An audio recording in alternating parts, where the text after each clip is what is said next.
کرتے بھی ایسے ہیں, کوئی یہاں سے پکڑتا ہے کونی سے, اس طرح پکڑا, کوئی یہاں سے پکڑا ہوتا. بھئی صاف تو حدیث پاک میں آتا, حضرت وائل کہتے ہیں میں نے ایک دن تہیہ کیا کہ میں رسول اللہ کو دیکھوں گا کہ نماز کیسے پڑھتے ہیں, وہ ساری بیان کی انہوں نے لمبی ڈیٹیل. کہتے ہیں آپ نے ہاتھ اٹھا کر باندھے, دیکھا یہ ہتھیلی جو تھی نا دائیں, ایس بائیں ہتھیلی پر تھی, یہاں تھے, یہاں یوں کوئی نہیں تھے, یہاں ہاتھ. بس یہ دونوں طریقے ہیں کہ یا یہاں سے پکڑ لو, یہ قبض کہلاتا ہے, ہتھیلی یہاں رکھو, یہ گٹ کو پکڑ لو, یا یہ ساری 4 انگلیں 5 انگلیں یہاں رکھو, وضع. یہ کوئی نہیں کہ کلائی پر رہ جاؤ اور کونیوں پکڑو, اور کئی لوگ یہاں باندھے ہوتے اس طرح, سنت بھی نہیں, کوئی علم بھی نہیں حاصل کرے. اور ابو داؤد اور نسائی کے اندر حدیث ہے کہ نبی علیہ السلام نے اپنا دایاں ہاتھ بائیں رسق را سین غین کف اور ساعد پر رکھا. ساعد کہتے ہیں کف سے لے کر کونی تک, یہ کف کا لفظ تو اردو زبان میں بھی استعمال ہوتا ہے, یہ عربی کا ہے, اور یہاں انگلی سے لے کے کف تک رسخ کہلاتا ہے, اور اس پورے کو ہم کہتے ہیں زیرہ. اور یوں رکھیں گے تو وہ ایک خاص پوزیشن پہ آئے گا جو نہ بہت اونچا نہ بہت نیچا, ناف سے برل یہ اوپر ہی ہے. مرزا جیلمی گاہے بگاہے احادیث طیبات میں دجل, خیانت اور دھوکہ دہی سے کام لیتا رہتا ہے. اپنے ریسرچ پیپر نمبر 8 میں بھی اور اپنے نماز کے حوالے سے دیے گئے لیکچر میں مرزا جیلمی نے نماز میں ہاتھ باندھنے والی روایات میں نہایت دجل اور خیانت سے کام لیا, دھوکہ دہی سے, اور احادیث میں مذکور الفاظ کا ترجمہ غلط کر کے اپنی جہالت کا ثبوت بھی دیا. اس سلسلے میں یہ بات سمجھیں کہ نماز سے متعلقہ جو روایات اور احادیث آتی ہیں,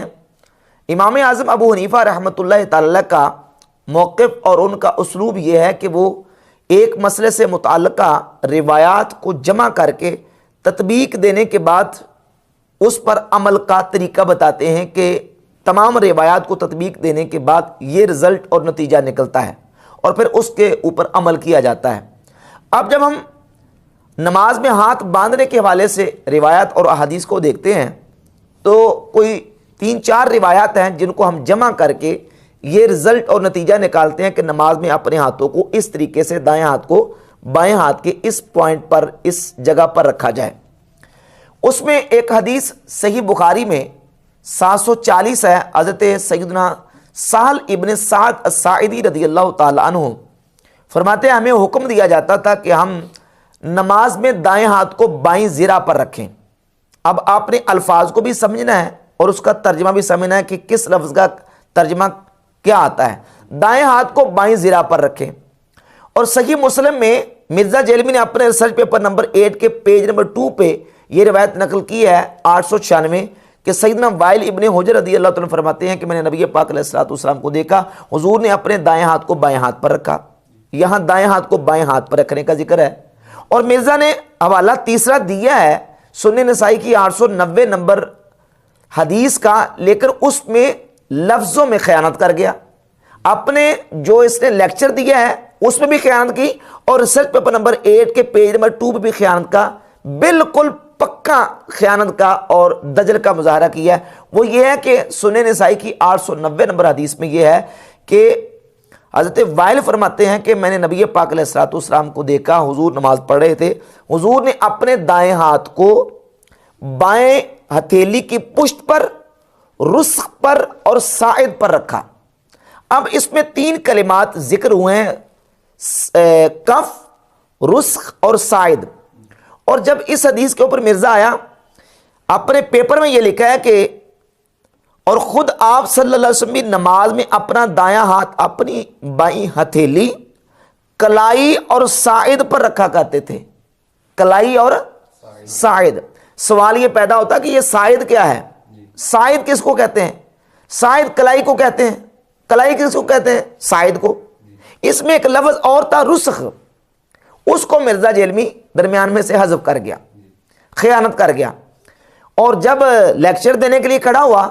تو اس میں رسخ کا ترجمہ پتا کیا کر رہا ہے؟ رسخ کس کو کہتا ہے؟ کہتا ہے یہ انگلی سے لے کر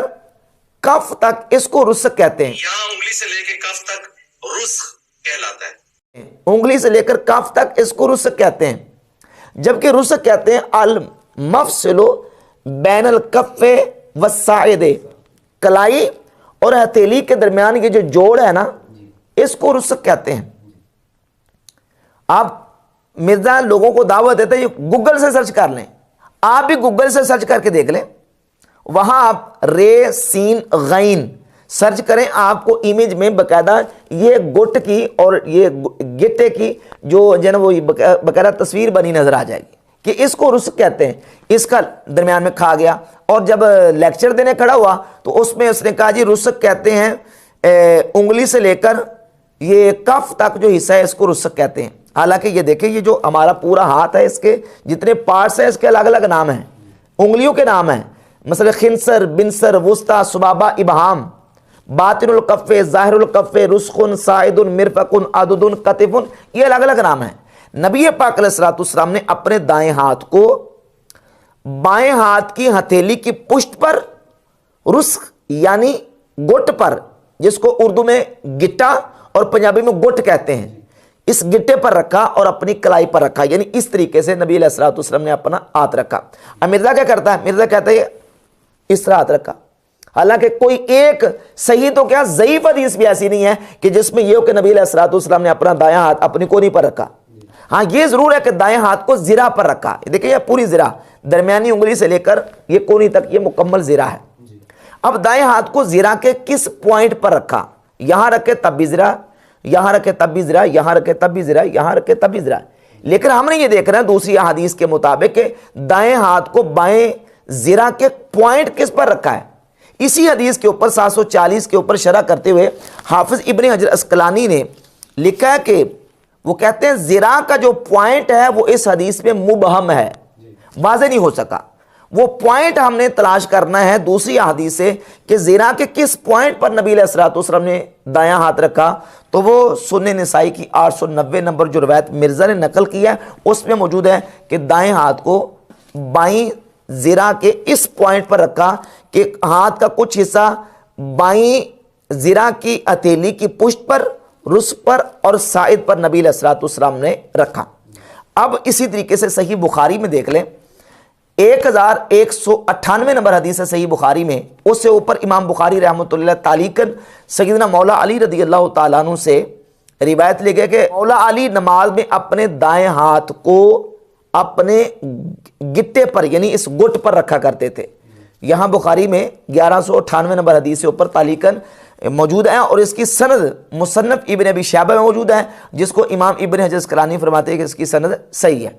تو سیدنا مولا علی رضی اللہ تعالیٰ کے عمل سے اور نبی پاک صلی اللہ علیہ وسلم کے عمل سے یہ بات ثابت ہوئی کہ نبی کریم علیہ الصلوۃ والسلام نے اپنے دائیں ہاتھ کو بائیں ہاتھ کے اوپر اس انداز سے رکھا کہ کچھ حصہ بائیں ہتھیلی کی پشت پر، کچھ گٹے پر اور کچھ کلائی پر آ گیا۔ اب یہ ہے کہ جب ایسے ہاتھ رکھ لیا گیا تو اب ہاتھ باندھنے کہاں ہیں؟ تو اس سلسلے میں المصنف ابن ابی شیبہ میں امام ابو بکر ابن ابی شیبہ المتوفیٰ 235 ہجری امام بخاری کے استاد ہیں، اپنی سند کے ساتھ 3959 نمبر حدیث لے کے حضرت وائل ابن حجر رضی اللہ تعالیٰ عنہ سے وہ فرماتے ہیں رأیت النبی صلی اللہ علیہ وسلم وضع یمینہ علی شمالہ فی الصلاۃ تحت السرہ، کہ میں نے نبی پاک علیہ الصلوۃ والسلام کو دیکھا حضور نے اپنے دائیں ہاتھ کو بائیں ہاتھ پر ناف کے نیچے رکھا، حضور نے دائیں ہاتھ کو بائیں ہاتھ کے اوپر ناف کے نیچے رکھا۔ یہ حضرت وائل ابن حجر سے صحیح سند کے ساتھ مصنف ابن ابی شیبہ میں 3959 نمبر حدیث ہے، اور اس کے علاوہ سیدنا مولا علی مرتضیٰ شیر خدا کرم اللہ تعالیٰ وجہہ الکریم سے سنن ابی داؤد میں 756 نمبر حدیث ہے، مولا علی فرماتے السنۃ وضع الکف علی الکف فی الصلاۃ تحت السرہ، سنت یہ ہے کہ بندہ دائیں ہاتھ کو بائیں ہاتھ پر ناف کے نیچے رکھے۔ اس میں ایک راوی عبد الرحمن بن اسحاق، اس راوی کے حوالے سے بعض محدثین نے ان کے اوپر جرح کی ہے کہ وہ ان کے اندر ضعف ہے، لیکن یہ ہے کہ امام ترمذی رحمۃ اللہ علیہ نے جامع ترمذی میں عبد الرحمن بن اسحاق کی ایک روایت کو حسن قرار دیا، امام حاکم نے المستدرک میں عبد الرحمن بن اسحاق الکوفی کی روایت کو صحیح قرار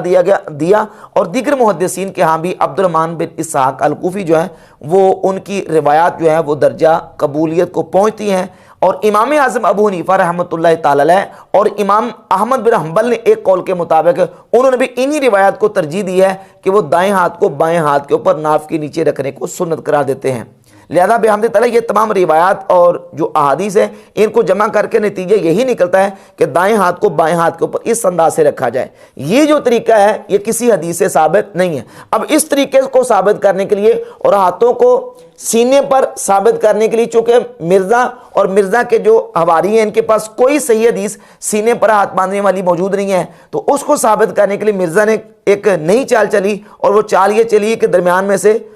جو رسک کا ترجمہ وہ لیکچر میں بھی کہا گیا اور جو اپنا ریسرچ پیپر ہے اس میں سے بھی حذف کر گیا، بلکہ لیکچر میں رسک کا ترجمہ یہ کر دیا کہ انگلی سے لے کر یہ جو کف ہے اس تک جو حصہ ہے اس کو رسک کہتے ہیں۔